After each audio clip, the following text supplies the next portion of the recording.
Mi propia esposa me traicionó a mis espaldas y exigió que la perdonara, le quité todo y se le derrumbó el mundo. La noche en que mi vida explotó no hubo gritos, ni platos rotos, ni música triste de fondo, solo el sonido seco de una notificación que nunca debí abrir. Me llamo Bruno Salvatierra, tengo 41 años y hasta hace poco creía que mi matrimonio era aburrido, sí, pero sólido. De esos que no presumen en redes, pero pagan las cuentas a tiempo y duermen del mismo lado de la cama desde hace años. Yo era ese tipo, responsable, predecible, casi invisible. El tipo que cree que la lealtad se construye con rutina y no con fuegos artificiales. Esa noche estaba sentado en el sofá, medio muerto después de 12 horas de trabajo, cuando el celular de mi esposa vibró sobre la mesa. No lo iba a mirar. Lo juro. No soy ese tipo de hombre, o al menos no lo era. Pero el nombre que apareció en la pantalla no era el de una amiga, ni un familiar, ni un contacto del trabajo. Era un apodo ridículo. Íntimo. Asquerosamente íntimo. Algo dentro de mí se tensó. Como cuando sabes que te van a dar una mala noticia, pero todavía tienes la estúpida esperanza de que sea un error. Agarré el celular con manos que no parecían mías. El primer mensaje que leí fue suficiente para mandarme el alma al piso. No voy a repetirlo textual. No porque sea muy gráfico, sino porque todavía me da náuseas. Solo diré que hablaba de un hotel, de una risa compartida y de hacerlo otra vez, pero sin culpa. Sin culpa. Qué concepto tan flexible, ¿no? No grité. No lloré. Me reí. Una risa corta, fea, sin humor. Humor negro del malo. Porque en ese momento entendí algo, mientras yo me partía el lomo sosteniendo una vida, ella se la estaba cogiendo por detrás, literalmente. Esperé. Sí, esperé como un maldito depredador cansado. Cuando llegó, la miré entrar como si fuera una extraña. Me habló de su día, de un tráfico horrible, de una compañera insoportable. Yo asentía. ¿Tranquilo? Demasiado tranquilo. Creo que eso fue lo que la asustó. Le puse el celular en la mesa, desbloqueado, abierto justo en la conversación. No hizo falta decir nada. Su cara cambió. Primero confusión, luego terror, después esa expresión que solo tienen los culpables cuando saben que ya no hay vuelta atrás. Intentó hablar. La frené con una mano levantada. No iba a escuchar excusas baratas ni discursos ensayados.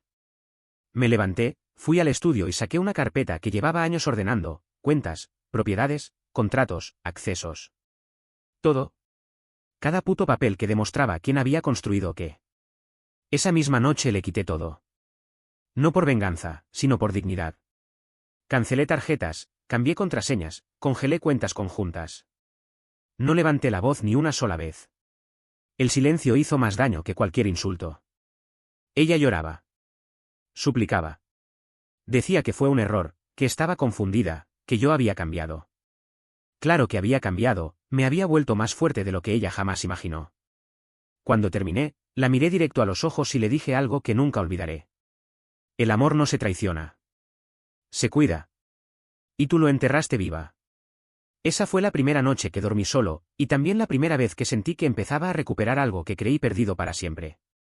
La mañana siguiente amaneció con un silencio tan espeso que se podía masticar. No hubo buenos días, ni café compartido, ni esa rutina hipócrita que finge normalidad después de una tormenta. Ella no durmió en la cama. Yo tampoco pegué un ojo. Pasé la noche mirando el techo, contando grietas como si fueran errores, y créeme, no me alcanzaron los números. Cuando salió del cuarto de invitados, tenía los ojos hinchados y la voz rota. Parecía una actriz mediocre ensayando su papel más triste. Me pidió que habláramos. No discutir, no aclarar, no pelear. Hablar.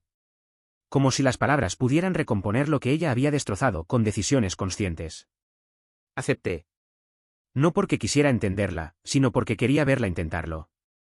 Hay algo casi terapéutico en observar cómo alguien se ahoga en sus propias justificaciones. Empezó con lo clásico, que se sentía sola, que yo estaba distante, que la rutina nos había apagado. Asentí otra vez. Sarcasmo puro. Porque es curioso cómo la soledad siempre aparece después de que alguien decide cruzar una línea, nunca antes. La interrumpí cuando empezó a llorar de nuevo. Le dije que se ahorrara el drama, que no estaba en un casting. Le expliqué, con una calma que me sorprendió, que ya no éramos un nosotros. Que a partir de ese momento cada cosa tenía dueño y cada decisión, consecuencia. No hubo insultos. No hubo amenazas. Solo hechos. Fríos. Irrefutables. Intentó negociar. Dijo que podía irse un tiempo, que haría terapia, que cortaría todo contacto con esa persona. Ahí sí me reí. Una risa amarga, seca. Le pregunté si de verdad creía que la confianza era un interruptor que se apaga y se prende. No supo qué responder. Ese mismo día llamé a un abogado. No por odio, sino por claridad. Mientras ella estaba sentada en la mesa, escuchando cada palabra, cada explicación legal, cada límite. Fue brutal. Innecesario. Vi cómo se le iba desarmando la seguridad, pieza por pieza. No porque yo fuera cruel, sino porque la realidad no tiene piedad. Por la tarde empezó el verdadero ruego. Promesas grandilocuentes, recuerdos compartidos, frases como no tiremos todo por la borda. Y ahí entendí algo que me heló la sangre, ella no lloraba por mí, lloraba por lo que perdía. Comodidad. Estatus. Estabilidad. Yo era el plan de respaldo, no el amor de su vida. Le pedí que se fuera esa noche. Hizo la valija con manos temblorosas, como si recién entonces comprendiera que el juego había terminado. Antes de cerrar la puerta, me miró y dijo que todavía me amaba. No contesté. Porque hay silencios que dicen más que cualquier verdad. Cuando la puerta se cerró, no sentí alivio. Sentí vacío. Un vacío rabioso, lleno de recuerdos contaminados. Me serví un trago fuerte y brindé solo, no por el final del matrimonio, sino por algo más importante, el final de la mentira. 3 días después, cuando el silencio ya no dolía tanto y empezaba a sentirse peligrosamente cómodo, sonó el timbre. No fue un timbrazo normal. Fue insistente, nervioso, casi desesperado. De esos que no traen buenas noticias. Abrí la puerta con la mente en blanco y el corazón blindado, o eso creía. Del otro lado estaba un tipo que jamás había visto en persona, pero que reconocí al instante. No por su cara, sino por la sensación viscosa que me recorrió el estómago. Hay miradas que se delatan solas. Miradas de cobarde con iniciativa. Se presentó con un nombre que no voy a repetir aquí, no por respeto, sino porque no merece espacio en mi memoria. Dijo que necesitaba hablar conmigo. Que yo tenía derecho a saber la verdad. Esa frase casi me hace escupirle en la cara. La verdad, qué palabra tan prostituida. Lo dejé pasar. No porque quisiera escucharlo, sino porque quería mirarlo de frente. Era más bajo de lo que imaginaba, más nervioso, más insignificante. El típico tipo que se cree especial porque alguien casado le dio atención. Humor negro del fino, el amante creyéndose protagonista. Empezó a hablar atropellado. Que no sabía que yo era tan importante para ella. Mentira. Que las cosas se habían salido de control. Mentira. Que ella estaba destrozada por haberme perdido. Ahí lo frené. Le pedí que no pronunciara su nombre. No iba a permitir que usara su culpa como argumento. Entonces soltó algo que no esperaba. Dijo que no había sido solo una aventura. Que llevaba más tiempo del que yo imaginaba. Que hubo viajes, planes, promesas. Que ella le había dicho que yo era parte del pasado. Cada palabra era una patada lenta, precisa, quirúrgica. No reaccioné como él esperaba. No hubo golpes. No hubo gritos. Solo asentí. Porque en ese momento entendí que la traición no fue un error impulsivo, fue una estrategia sostenida. Fría. Calculada. Y eso, curiosamente, me dio paz. La certeza mata la esperanza, y la esperanza es lo que más duele. Cuando terminó su monólogo patético, le pregunté qué quería. Bajó la mirada y dijo que ella quería volver conmigo, pero que él necesitaba cerrar el ciclo. Cerrar el ciclo. Me reí. No pude evitarlo. Le dije que no estaba cerrando nada, que solo estaba confirmando que había sido un instrumento desechable. Le abrí la puerta y le pedí que se fuera. Antes de cruzarla, me dijo algo que me heló la sangre. Ella va a hacer todo para recuperarte. No la subestimes. Cuando la puerta se cerró, me apoyé contra la pared. No estaba triste. Estaba furioso. No por ellos, sino por mí. Por haber amado a alguien capaz de convertir su doble vida en un proyecto a largo plazo. Esa noche no bebí. No grité. No llamé a nadie. Me senté frente al computador y empecé a revisar cosas que antes no había querido ver. Fechas. Movimientos. Decisiones pasadas que ahora tenían sentido. El rompecabezas empezó a armarse solo, y la imagen final era mucho más oscura de lo que imaginé. Esa madrugada entendí algo esencial: el pasado no se revisa para sufrir, se revisa para entender quién te apuñaló y desde dónde. Abrí correos viejos, contratos, mensajes archivados, movimientos bancarios que antes me parecían irrelevantes. Lo que encontré no fue solo infidelidad. Fue una ingeniería de engaño tan bien armada que daba asco admirarla. Había transferencias pequeñas, estratégicas. Nada escandaloso. Cantidades que no levantan sospechas cuando confías. Gastos laborales, viajes con amigas, cenas de networking. Todo perfectamente etiquetado. No era improvisación. Era método. Y eso me encendió una furia distinta, más fría, más peligrosa. Lo irónico es que yo siempre fui el obsesivo del orden. El paranoico responsable. El que guardaba recibos. El que documentaba todo por si acaso. Nunca pensé que ese defecto sería mi salvavidas. Cada archivo era una pieza más del rompecabezas. Y el cuadro final empezaba a mostrar algo más grande que un engaño marital. A media mañana sonó mi teléfono. Número desconocido. Contesté por pura inercia. Era ella. La voz le temblaba, pero no de tristeza, de urgencia. Me pidió que nos viéramos. Dijo que necesitaba explicarse, que había cosas que yo no entendía. Esa frase fue casi un insulto. Como si después de todo, yo siguiera siendo el ingenuo. Acepté verla. No por nostalgia. Por estrategia. Quería escuchar qué versión iba a vender ahora que el castillo de cartas empezaba a derrumbarse. Nos encontramos en un lugar público, neutro, sin recuerdos. Llegó antes que yo. Tenía esa expresión de víctima profesional que ya conocía demasiado bien. Me habló de arrepentimiento, de miedo, de haber perdido el control. Yo la dejé hablar. Tomé nota mental de cada contradicción, cada palabra mal colocada. Cuando terminé mi café, le dije que ya sabía más de lo que creía. Que su aventura no fue una fuga emocional, sino una doble vida financiada con dinero que no le pertenecía. Ahí se quebró. No lloró. Se congeló. El silencio entre nosotros fue más honesto que toda su actuación previa. Intentó girar la conversación. Me dijo que estaba dispuesta a arreglarlo todo. Que podíamos empezar de nuevo. Que ella podía demostrarme que había cambiado. Fue ahí cuando entendí que no me veía como un hombre, me veía como una solución. Me levanté, le dije que no me buscara más y que cualquier comunicación futura sería a través de abogados. Antes de irme, la miré con una calma que la desarmó y le solté la verdad que no quería oír. No te dejé por infiel. Te dejé porque me usaste. Salí de ese lugar sin mirar atrás. Por primera vez en semanas sentí control. No felicidad. Control. Y eso era suficiente. Esa noche tomé una decisión que cambiaría el curso de todo. No iba a vengarme de forma impulsiva. Iba a dejar que cada acción tuviera peso. Porque cuando alguien construye su mentira con tanta dedicación, la caída tiene que ser proporcional. Preparar el final no se siente como en las películas.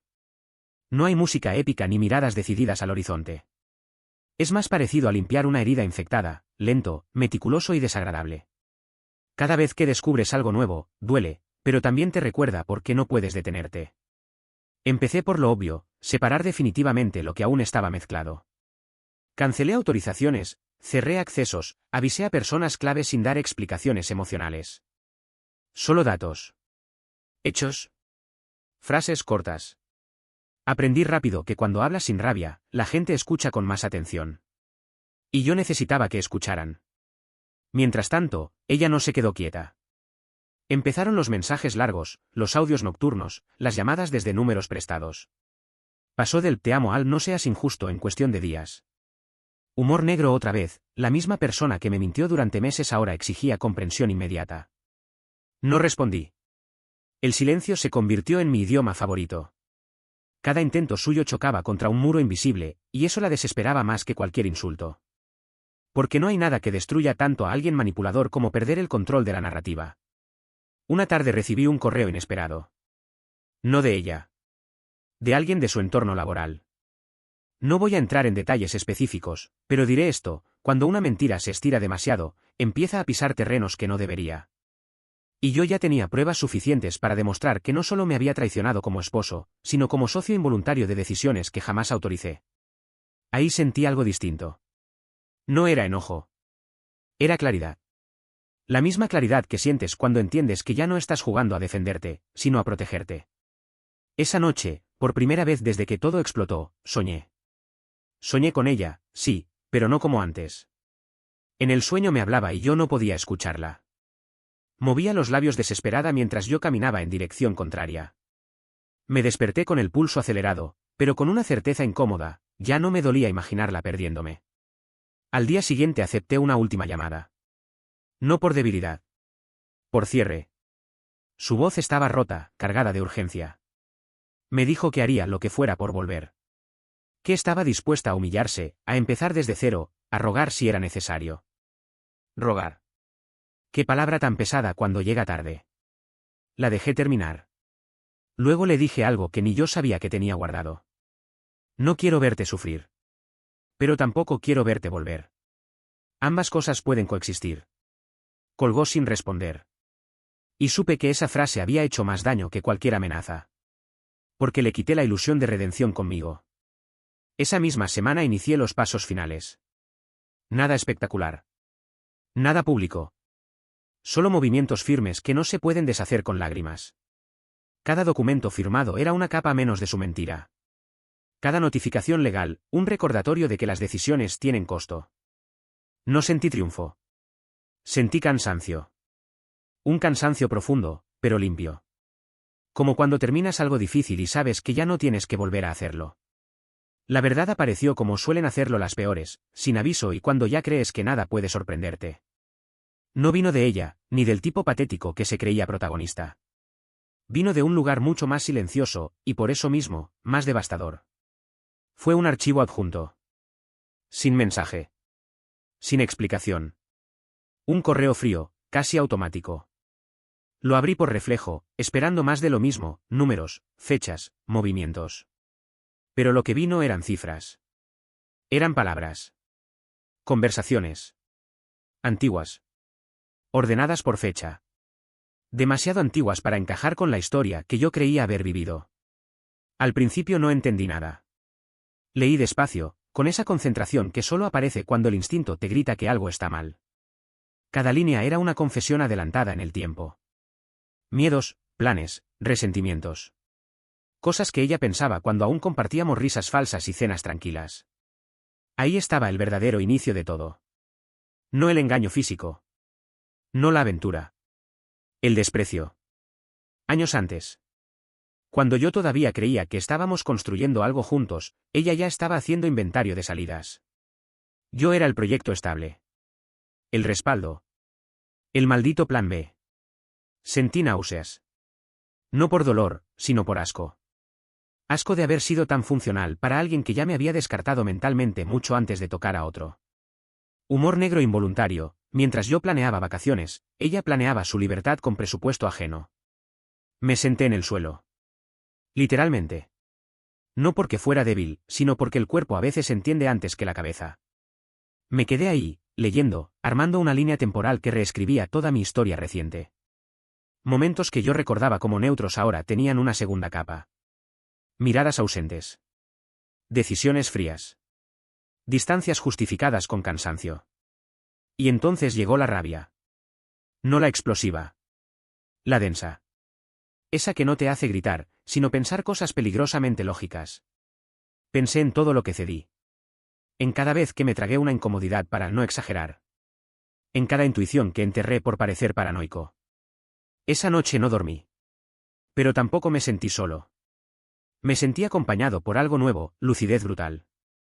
La certeza de que no estaba perdiendo a alguien valioso, sino quitándome un peso que llevaba años deformándome la espalda.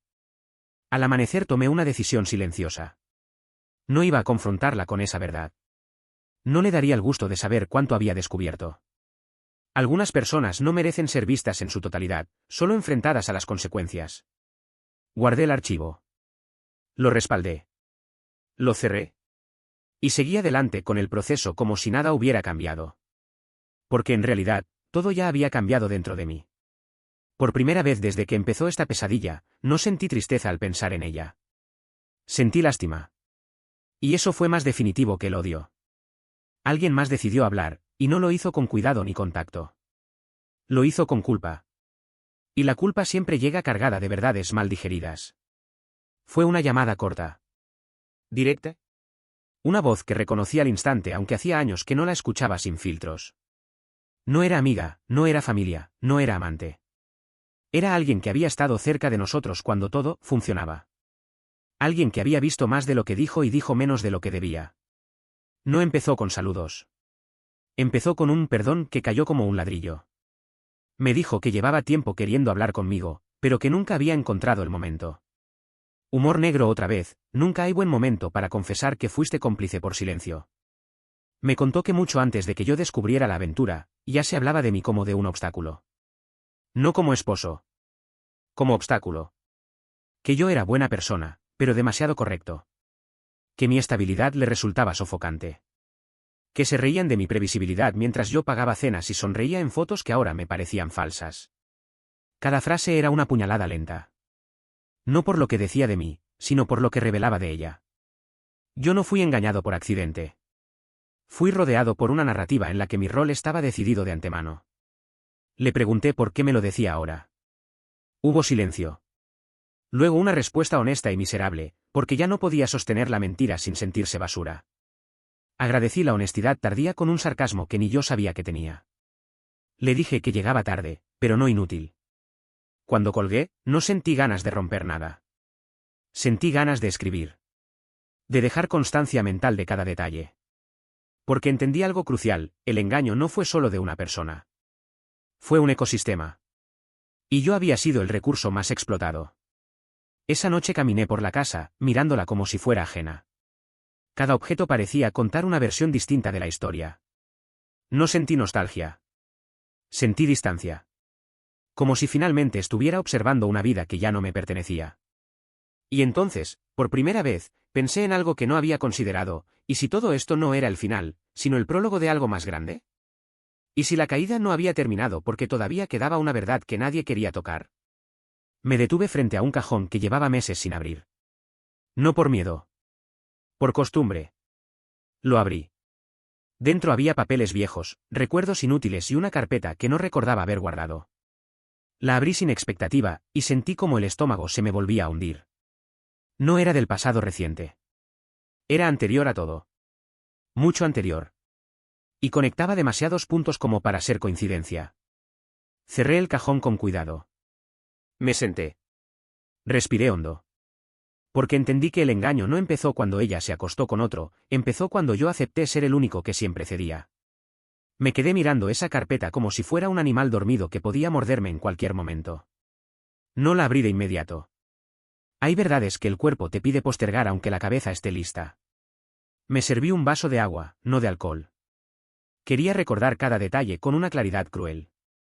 Dentro había documentos viejos, anteriores incluso a nuestro matrimonio. Acuerdos informales, correos impresos, notas escritas a mano que no eran mías.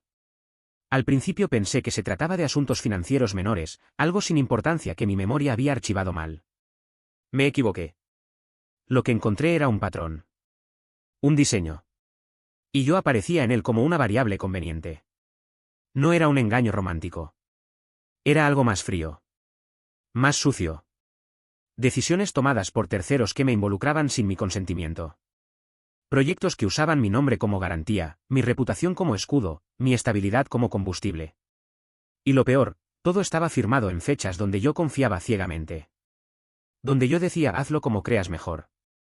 Sentí ese calor en la nuca que antecede a la rabia peligrosa. Humor negro involuntario, siempre me consideré cuidadoso, y aún así fui el tonto útil. El tipo confiable al que se le puede cargar el muerto porque nunca hace escándalo. Pasé horas revisando cada hoja. No había ilegalidades flagrantes, nada que explotara en titulares, pero sí suficientes zonas grises como para entender por qué ella estaba tan desesperada por volver. No era amor. Era miedo. Yo era el dique que contenía una serie de consecuencias que ahora amenazaban con desbordarse. Al amanecer tomé una decisión que no fue emocional. Fue técnica. Organicé todo, digitalicé lo necesario, separé lo que me afectaba directamente de lo que no. Aprendí algo esencial, la verdad no siempre se grita, a veces se archiva esperando el momento exacto. Ese día no la busqué. Tampoco respondí a sus intentos. Me concentré en cerrar puertas que ella creía todavía abiertas. Llamadas breves. Correos neutros. Límites claros. Cada acción era un paso más lejos del caos que no había creado. Por la noche me llegó un mensaje distinto. No suplicante. No romántico. Práctico. Me hablaba de acuerdos, de reconsiderar posturas, de evitar daños innecesarios. Sonreí por primera vez en días. Porque cuando alguien cambia el lenguaje del amor por el del control, revela exactamente quién es. Apagué el teléfono y salí a caminar. Necesitaba aire, movimiento, perspectiva. Y mientras caminaba entendí algo que me dejó helado: si yo daba un paso en falso, no solo me arrastraría a mí, arrastraría a otros que ni siquiera sabían que estaban parados sobre una mentira. Volví a casa con una calma extraña. No paz. Determinación. Ya no estaba reaccionando. Estaba eligiendo. Y eso cambia todo. Me senté frente al computador y escribí un solo documento. No era una denuncia. No era una amenaza. Era un registro cronológico, preciso, imposible de negar. Lo guardé en más de un lugar. Cerré la tapa y respiré profundo. El intento final no llegó con lágrimas ni promesas. Llegó con urgencia maquillada de cordialidad. Una invitación a hablar con calma, a cerrar bien las cosas, a no cometer errores que después no se puedan arreglar.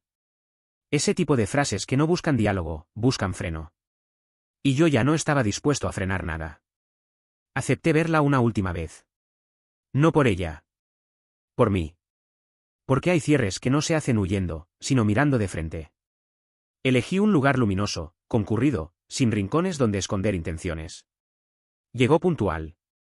Demasiado arreglada para alguien en ruinas. Eso ya decía mucho. No empezó pidiendo perdón. Empezó enumerando consecuencias. Que había gente involucrada, que podían salir lastimados inocentes, que no valía la pena destruir tanto por una historia que ya estaba muerta. Escuché con atención quirúrgica. No interrumpí. Dejé que se revelara sola. Cuando terminó, le dije algo simple, que no estaba buscando justicia poética ni venganza épica. Que solo estaba saliendo de un edificio en llamas y cerrando la puerta detrás de mí. Se le tensó la mandíbula. Ahí entendió que ya no tenía palancas. Intentó otro ángulo.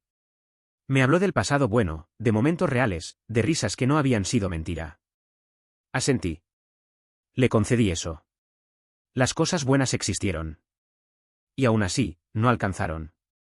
Porque lo que destruye no es el error, es la repetición consciente del engaño. Me preguntó qué quería. La pregunta favorita de quien siempre negoció con ventajas. Le respondí sin adornos: quería distancia, silencio y que cada quien cargara con lo suyo. Nada más. Nada menos. Hubo un segundo, solo uno, en el que vi miedo genuino. No por perderme, sino por quedarse sin red. Y ahí confirmé lo que ya sabía: yo había sido su seguro contra el impacto. Y ahora ese seguro estaba cancelado. Me levanté. Pagué mi parte. Antes de irme, me pidió que pensara en todo lo que podíamos perder. Me giré y le devolví la frase como un espejo. Yo ya perdí lo que tenía que perder. Tú estás empezando a contarlo. Salí sin mirar atrás. Afuera, el aire se sentía distinto. No liviano. ¿Real? Esa noche dormí profundo por primera vez en meses. Sin sueños. Sin sobresaltos. Como duerme alguien que ya no se traiciona a sí mismo. A la mañana siguiente, activé lo que había preparado. No fue un estallido. Fue una serie de fichas cayendo en silencio. Avisos formales. Límites activados. Responsabilidades devueltas a sus dueños originales. Nada ilegal. Nada exagerado. Solo verdad en el momento exacto. No celebré. Hice café. Abrí la ventana. Dejé entrar la luz. Porque entendí algo que me cambió para siempre: no se trata de ganar, se trata de salir intacto. La noticia no llegó con dramatismo. No hubo música de fondo ni presentimientos previos. Llegó como llegan las cosas verdaderamente graves, en una frase corta, mal escrita, enviada sin tacto. Un mensaje que tuve que leer 2 veces porque el cerebro se niega a procesar lo que amenaza con cambiarlo todo. No venía de ella. Venía de un lugar completamente distinto. De alguien que no tenía ningún interés emocional en mí, y por eso mismo, ninguna razón para mentir. Me informaban de una situación pendiente, algo que requería mi presencia y mi firma. Algo relacionado con decisiones tomadas en conjunto tiempo atrás. Decisiones que, según ellos, yo había aprobado. Sentí un frío seco recorrerme la espalda. Porque esa frase ya la conocía demasiado bien. Fue. No por obligación moral, sino por instinto de supervivencia. El lugar era gris, funcional, sin alma. Me senté frente a personas que no me conocían y que no les importaba mi historia personal. Para ellos yo no era un esposo traicionado. Era un nombre en un documento. Ahí entendí la magnitud real del problema. Durante años, mi imagen de estabilidad había sido usada como aval silencioso. No solo para proyectos dudosos, sino para cubrir decisiones que ahora empezaban a reclamar responsables. Y el responsable visible, era yo. No levanté la voz. No me defendí con emociones. Pedí tiempo. Pedí copias. Pedí fechas. Salí de ahí con una carpeta más pesada que cualquiera de las anteriores. No por el papel, sino por lo que implicaba. Esa noche me senté solo, en la penumbra, y por primera vez desde que todo comenzó, sentí miedo real. No por ella. No por el pasado. Por el futuro inmediato. Porque entendí que mi silencio de años no solo había sido ingenuidad, había sido una firma en blanco. Humor negro de supervivencia, siempre creí que el peor daño de una infidelidad era emocional. Nadie te dice que a veces viene con anexos. Revisé cada documento con una precisión casi obsesiva. Y ahí apareció algo que me dio una ventaja inesperada, una incoherencia mínima, casi invisible, pero suficiente. Una fecha mal cruzada. Una autorización que no coincidía con mi presencia real. Una grieta en el relato oficial. No era una salida limpia. Pero era una salida. Trabajé toda la madrugada. No llamé a nadie. No pedí consuelo. Me convertí en alguien distinto durante esas horas, más frío, más exacto, menos dispuesto a cargar culpas ajenas. Al amanecer tenía claro el camino. Difícil. Largo. Pero mío. Y entonces, como si el universo tuviera sentido del humor cruel, recibí un último mensaje de ella. No de amor. No de súplica. De pánico. Decía que todo se estaba saliendo de control y que necesitábamos hablar por nuestro bien. Lo leí sin emoción. Porque ya entendía algo fundamental, nunca fue nuestro bien. Siempre fue el suyo, sostenido sobre mi espalda. Apagué el teléfono. Me vestí. Salí de casa con una claridad que no había sentido en años. Ya no estaba cerrando una etapa. Estaba defendiendo mi nombre. Cruzar esa línea no se sintió heroico. Se sintió sucio. Como admitir que jugar limpio solo funciona cuando el otro también lo hace. Yo había pasado años creyendo que la rectitud era suficiente. Esa mañana entendí que la rectitud sin límites es solo una invitación a ser usado. Hice llamadas que nunca pensé hacer. No para pedir favores, sino para informar. Es increíble cómo cambia el tono de una conversación cuando dejas de hablar como esposo dolido y empiezas a hablar como alguien que conoce fechas, documentos y contradicciones. No acusé. No amenacé. Simplemente dejé claro que ya no iba a cargar responsabilidades que no me pertenecían. Las reacciones fueron inmediatas. Silencios largos. Frases cuidadas. Cambios de postura. Personas que antes no respondían ahora devolvían llamadas en minutos. Ahí confirmé algo incómodo, mientras fui útil, fui ignorado, cuando dejé de serlo, me volví peligroso. Ella volvió a aparecer, esta vez sin máscaras. Nada de amor, nada de arrepentimiento. Solo exigencias disfrazadas de preocupación. Me dijo que estaba arruinando vidas, que no entendía el daño que podía causar, que estaba siendo egoísta. ¿Egoísta? Casi me reí. El humor negro ya era reflejo automático. Le respondí con una calma que la descolocó. Estoy devolviendo exactamente lo que me dieron. ¿Responsabilidad? Hubo gritos del otro lado. Amenazas vagas. Advertencias. Nada concreto. Eso fue lo más revelador. Cuando alguien grita es porque ya no controla el tablero. Y ella había perdido todas las piezas. Los días siguientes fueron un ajedrez silencioso. Documentos que cambiaban de manos. Versiones que se corregían. Personas que recordaban detalles olvidados. Yo no empujé más de lo necesario. Solo me aseguré de no quedar debajo del derrumbe. Una tarde, mientras organizaba todo para el cierre final, sentí algo inesperado, tristeza. No por ella, sino por mí. Por el hombre que fui. Por el que confundió paciencia con amor, estabilidad con compromiso unilateral. Me permití sentirlo. Sin dramatismo. Sin culpa. Porque negar ese duelo habría sido otra forma de traicionarme. Esa noche recibí la confirmación que estaba esperando. No era una victoria. Era una liberación técnica. Mi nombre quedaba fuera. Mi responsabilidad, delimitada. El resto ya no era mío. Cerré el correo y me quedé mirando la pantalla apagada, viendo mi reflejo cansado pero firme. Ella no volvió a llamar después de eso. Y lo entendí. Cuando ya no eres útil ni controlable, dejas de existir para cierto tipo de personas. Dormí profundo.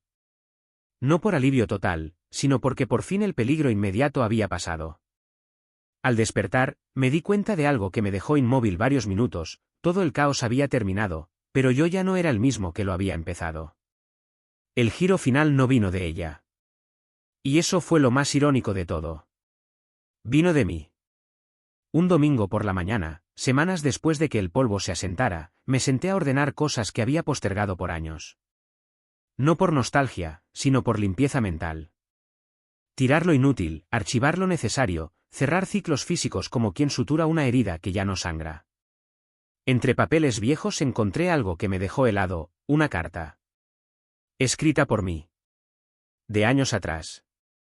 No recordaba haberla escrito, pero la letra era inconfundible. No estaba dirigida a nadie. Era una especie de confesión privada, escrita en una noche de insomnio, cuando todavía creía que el problema del matrimonio era la rutina. La leí despacio. Y ahí estaba el giro que me partió en dos. En esa carta yo describía, con una claridad brutal, todo lo que estaba pasando antes de la infidelidad. La distancia. El desprecio sutil. El uso de mi estabilidad como ancla. Incluso escribí una frase que me hizo soltar una risa amarga. Si algún día me engaña, no será por impulso. Será porque hace tiempo dejó de verme como un igual. Yo lo sabía. Años antes. Lo había sabido en el cuerpo, en el cansancio, en esa sensación constante de estar dando más de lo que recibía. Pero decidí ignorarlo. Decidí ser el hombre maduro, el que aguanta, el que no exagera, el que mantiene todo en pie aunque se esté cayendo por dentro. Ahí entendí el verdadero giro. Ella me traicionó, sí. Pero yo me abandoné primero. Y no lo digo para culparme, sino para entenderlo. Porque ese fue el error original.